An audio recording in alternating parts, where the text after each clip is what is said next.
In the town of Riverside, everyone knew Sarah Mitchell as the quiet, widowed librarian. No one knew about her real past at Langley. Not until 3 robbers broke into the library for a measly $47 daily take and put her life in danger. That's when Sarah's old identity awakened, and the criminals faced a surprise they never saw coming. Welcome to Human Stories. Before we begin this tale of hidden identities, forgotten skills, and unexpected justice, tell me in the comments where you're watching from today. And if you believe stories like this deserve to be remembered, hit that subscribe button and help us keep them alive. Riverside, Colorado was the kind of peaceful mountain town where everyone knew their neighbor's business. Population 11,500, nestled between rolling foothills and pine forests that stretched toward the Rockies. Main Street ran through the heart of downtown, lined with antique shops, a vintage coffee house, and the old stone library that had anchored the community since 1920. Sarah Mitchell had been working at that library for 6 months, and to the locals, she was simply that quiet widow who moved here from Denver. Sarah's official story was straightforward and believable.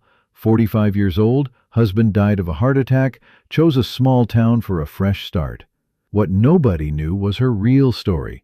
Sarah Chen, that was her actual name, had spent 15 years with the CIA's Directorate of Operations, conducting covert missions across the globe, from Eastern Europe to the Middle East, Latin America to Southeast Asia.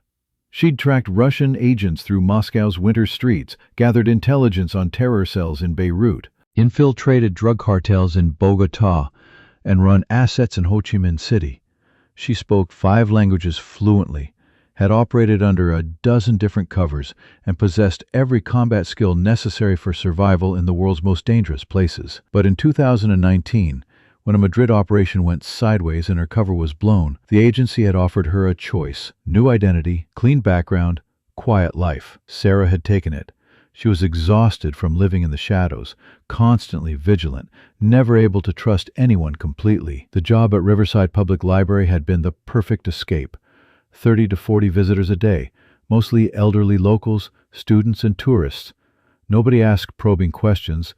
Nobody seemed curious about her past. For the first few months, Sarah had lived the perfect civilian life, but old habits died hard. Every morning before opening the library, she'd check all exits and sightlines. She'd analyze visitors' facial expressions and body language out of pure instinct. She still took different routes home each evening. These paranoid precautions were unnecessary now, but they were reflexes burned into her neural pathways by years of CIA training. That Wednesday had started like any other. Sarah opened at 8, helped a few high school students with research projects, found a large print biography for elderly Mr. Patterson. After the last visitor left at 3 in the afternoon, she'd begun her usual closing routine. The day's take sat in the register. Exactly $47. Not a fortune, but standard for a small-town library. Sarah had counted the money, recorded it in the ledger, and locked the register. At 4:45, as she stepped outside to lock the front door, she noticed an old minivan parked across the street. 3 men sat inside, ages roughly 25 to 35.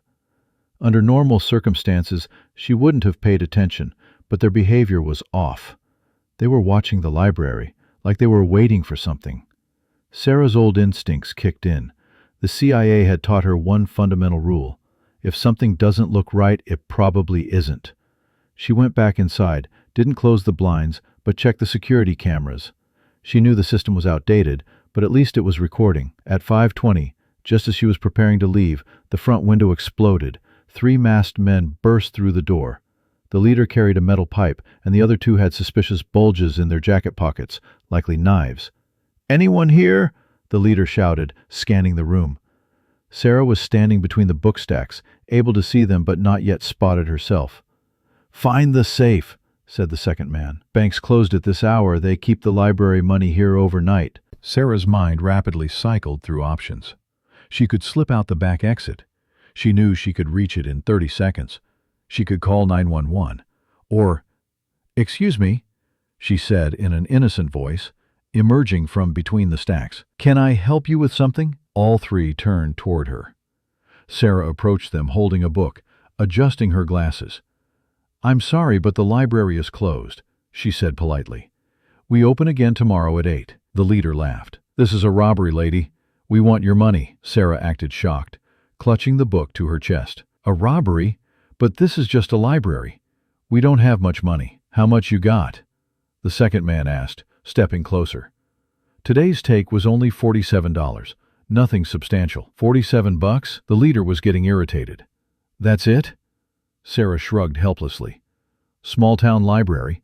People come here to read books, not spend money." The third man walked toward the register.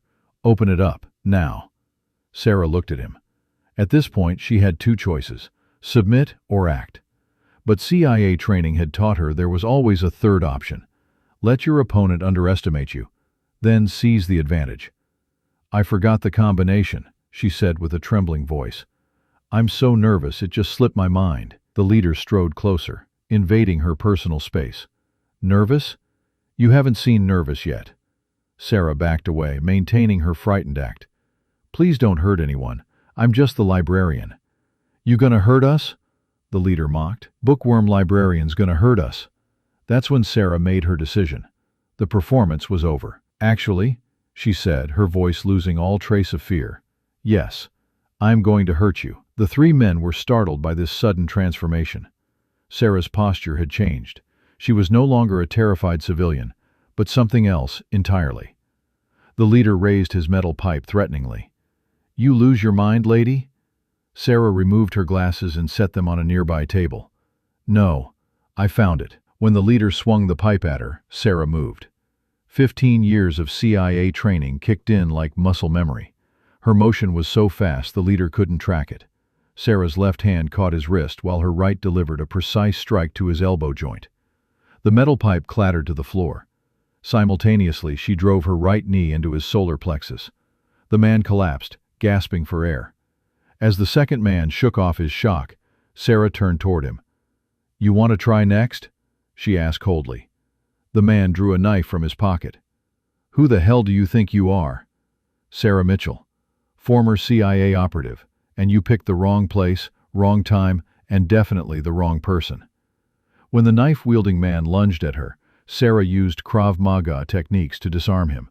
She twisted his wrist until he dropped the weapon, then applied a precise nerve strike to his neck that dropped. The third man tried to run, but Sarah had already moved to block the door.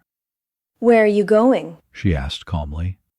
"We haven't finished our conversation yet." 5 minutes later, all three robbers lay on the library floor, secured with computer cables and book straps that Sarah had repurposed using CIA field techniques. Before calling 911, Sarah checked each man's identification. Danny Rodriguez, Mike Garrett, and Tony Walsh. All local criminals with previous records for similar offenses. Sheriff Williams arrived 15 minutes later with 2 deputies. When he saw the scene inside the library, his jaw dropped. "What happened here?" he asked in amazement. "Attempted robbery," Sarah said matter-of-factly. "They weren't successful." The sheriff examined the 3 bound men, then studied Sarah. "How did you subdue them?" Sarah shrugged. "I got lucky, I guess. One of them tripped and fell. The others followed suit." But Sheriff Williams had 20 years of law enforcement experience. This scene was too professional to be explained by simple luck. The men had been neutralized with military precision. "Mrs. Mitchell, have you had any security training?" Sarah met his gaze directly. "I took some self-defense classes back in Denver, basic level." The sheriff wasn't convinced, but he didn't press further. The 3 criminals were arrested, Sarah gave a detailed statement, and the security camera footage was confiscated for evidence. The next morning, the local paper, the Riverside Herald, ran the headline, "Brave Librarian Stops Armed Robbers." The story spread quickly through town. Sarah declined interview requests, but her cover was now compromised. 3 days later, FBI agent Rebecca Torres visited the library. She was in civilian clothes, but Sarah recognized her from a mile away. "Sarah Chen," Torres said quietly. "Took me a while to track you down." Sarah smiled. "I didn't know you were looking, Rebecca." Torres had worked joint operations with the CIA. Langley's curious. "Is this how retirement's going?" "My plan was to live quietly, but sometimes the past finds you." "How do we explain this situation?" "Self-defense classes. Lucky reflexes. Small-town people don't ask too many detailed questions. Torres looked around the library. Are you happy here? Really? Yes. For the first time in years, I'm genuinely at peace. If we need you again? Sarah studied her for a long moment. I'm retired, Rebecca, but if my country truly needs me, you know where to find me. After Torres left, Sarah's life changed. The townspeople began treating her differently. There was a mixture of respect, curiosity, and slight apprehension in their interactions. When Mrs. Patterson came to the library, she asked, "Sarah, how did you become so brave?" "Real courage isn't the absence of fear," Sarah replied. "It's doing what's right, even when you are afraid." A week later, another incident occurred in town.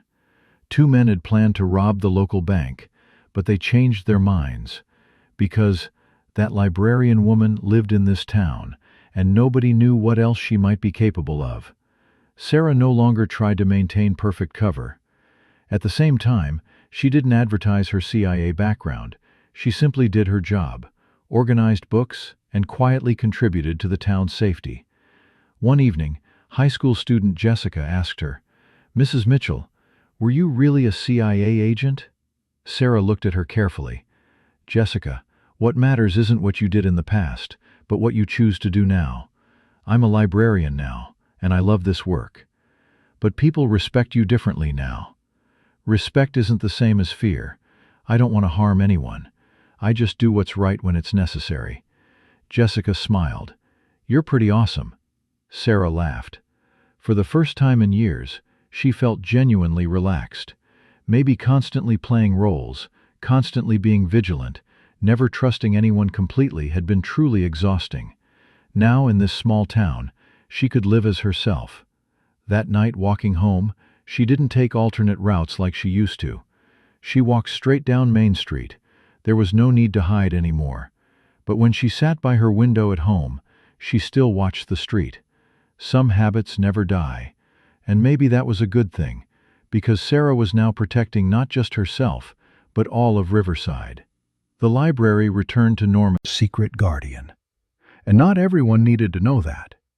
1 month later, when word spread to neighboring counties about the Librarian incident, crime rates in the entire region dropped noticeably. Sometimes reputation is the most effective deterrent.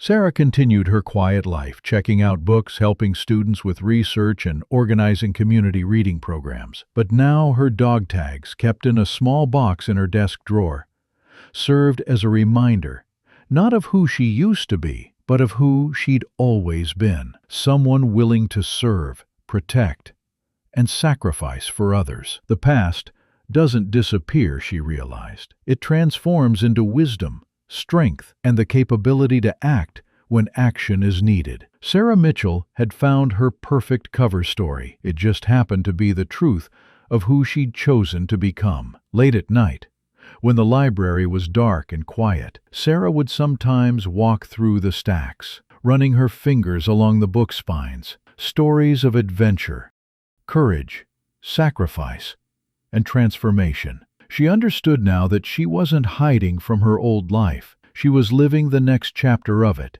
And if 3 more criminals decided to test the quiet librarian's resolve, well, they'd discover what the first 3 had learned. Some books are far more dangerous than they appear on the surface. The end of her CIA career hadn't been the end of her story. It had simply been the beginning of a new mission, protecting a small community, one quiet day at a time.